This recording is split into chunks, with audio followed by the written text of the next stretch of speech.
बेटा, तुमने उस टुनटुनी को अपने प्यार के जाल में फंसाया कि नहीं? तुम्हें पता है ना, वो टुनटुनी इस जंगल के सबसे अमीर पक्षी की बेटी है। हाँ हाँ माँ, तुमने जैसा कहा, मैंने उस टुनटुनी को अपने प्यार के जाल में फंसा लिया और वो पगली तो सोचती है कि मैं उससे बहुत प्यार करता हूँ। बहुत अच्छा किया कालू तूने। बस एक बार तुम्हारी शादी उस टुनटुनी से हो जाए, फिर हम इस जंगल के सबसे अमीर पक्षी होंगे।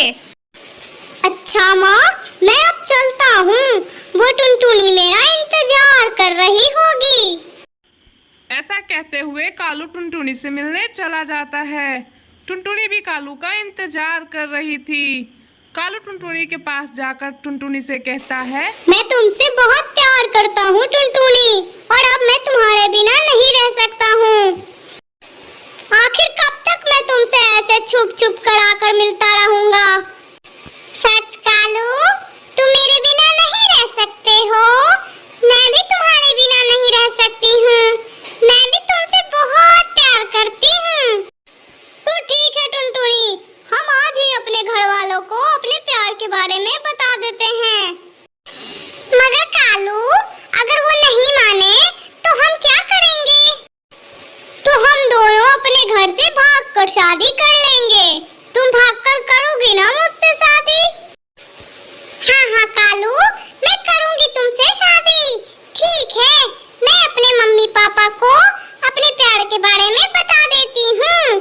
अगर वो नहीं माने तो मैं कल घर से भागकर तुमसे शादी कर लूंगी। ऐसा कहते हुए टुनटुनी अपने घर चली जाती है। टुनटुनी अपने माँ रानो और अपने पिता रुक्कू के साथ बैठकर कहती है, माँ, पिताजी, मैं कालू से बहुत प्यार करती हूँ और मैं अब उससे शादी करना चाहती हूँ। ये तुम क्या कह रही हो टुनटुनी बेटा? उस कालू कौवे से? तुम उस कालू कौवे से प्यार करती हो? वो कालू कौवा तो एक नंबर का निकम्मा है और लालची है। मैं तुम्हारी शादी उस कालू कौवे से तो बिल्कुल भी नहीं होने दूंगी। तुम्हारी माँ बिल्कुल ठीक कह रही है टुनटुनी। वो कौवा वो तुमसे प्यार नहीं करता है, बल्कि हमारी संपत्ति और दौलत के लिए तुमसे प्यार का नाटक कर रहा होगा। आप दोनों उस कालू कौवे को पसंद नहीं करते हैं ना, इसीलिए इस तरह की झूठी बातें कह रहे हैं। मैं जानती थी आप दोनों मेरी शादी उस कालू कौवे से नहीं होने देंगे, मगर मैं भी आपकी बेटी हूँ। कल मैं कालू कौवे से शादी भाग कर लूंगी।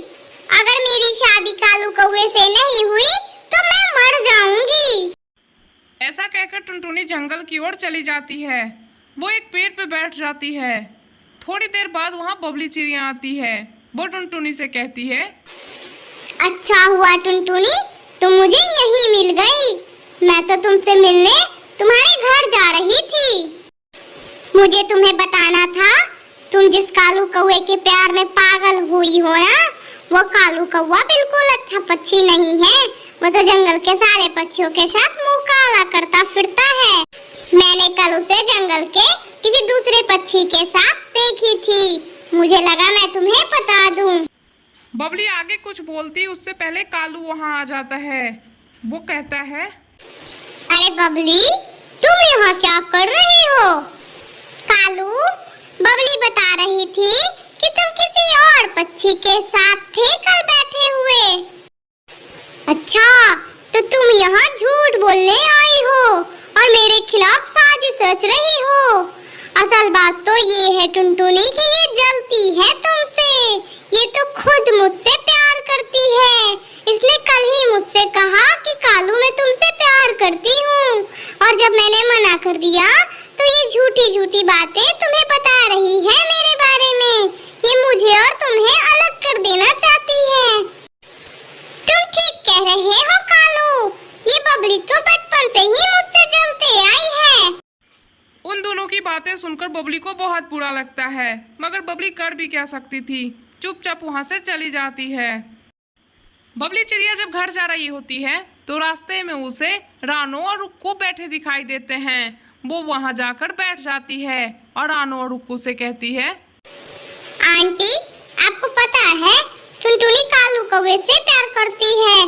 कालू कौवा बिल्कुल अच्छा पक्षी नहीं है, वो तो आपके संपत्ति और दौलत के पीछे पागल है, इसीलिए वो टुनटुनी से प्यार का नाटक कर रहा है। तुम ठीक कह रही हो बबली बेटा, मुझे ये सारी बातें पता है, मगर मैं क्या करूं?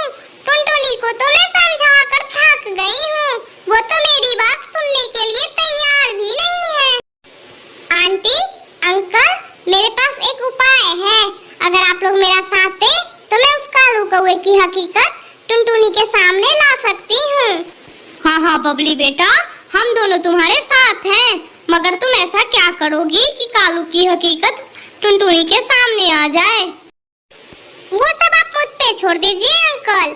आप बस पूरे जंगल में ये झूठी खबर फैला दीजिए कि आपने अपनी पूरी संपत्ति मेरे नाम कर दी है।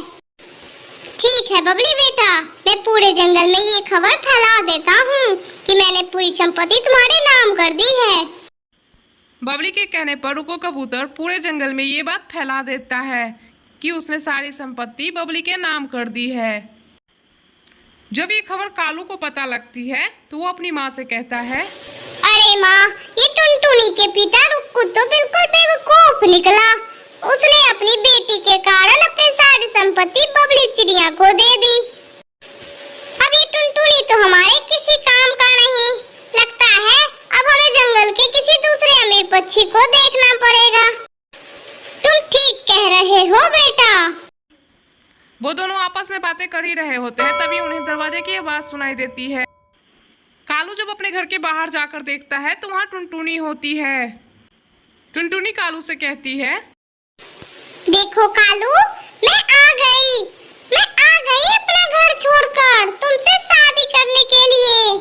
चलो मेरे साथ, हम शादी कर लेते हैं।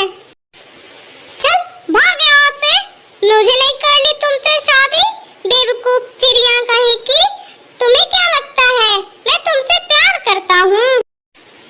मैं तुमसे नहीं, तुम्हारी दौलत से प्यार करता था, मगर तुम्हारा पिता तो बेवकूफ निकला। उसने अपनी सारी दौलत उस बबली चिड़िया के नाम कर दिया। अब तुम मेरे किसी काम की नहीं हो, चली जाओ यहाँ से, वरना मैं तुम्हें धक्के मारकर यहाँ से भगा दूंगा। ये तुम क्या कह रहे हो कालू? तुम मुझसे प्यार नहीं करते और मेरी दौलत के लिए मुझसे प्यार का नाटक कर रहे थे? इसका मतलब जो बबली चिड़िया कह रही थी वो बिल्कुल सच कह रही थी। हाँ हाँ, बिल्कुल सच कह रही थी बबली। अब चली जाओ यहाँ से। ऐसा कहते हुए कालू कौवा अपने घर के अंदर चला जाता है। ये मुझसे कितनी बड़ी गलती हो गई। मैंने इस कालू के चक्कर में अपने माता पिता की भी बात नहीं सुनी। टुनटुनी के माता पिता और बबली चिड़िया घर के बाहर बैठी होती है। टुनटुनी उनके पास जाकर उनसे कहती है, मुझे माफ कर दो माँ, मुझे माफ कर दीजिए पिताजी, मुझसे बहुत बड़ी गलती हो गई। मैं आपसे आपकी सारी बातें अच्छे से मानूंगी और मुझे तुम भी माफ कर दो बबली चिड़िया। मैंने तुम्हारा भी बहुत दिल दुखाया है। कोई बात नहीं बेटा, तुम्हें अपनी गलती का एहसास हो गया, यही बहुत बड़ी बात है। कोई बात नहीं टुनटुनी, मैं समझ सकती हूँ। रुक्कू और रानो और बबली तीनों टुनटुनी को माफ कर देते हैं और सभी खुशी खुशी रहने लगते हैं।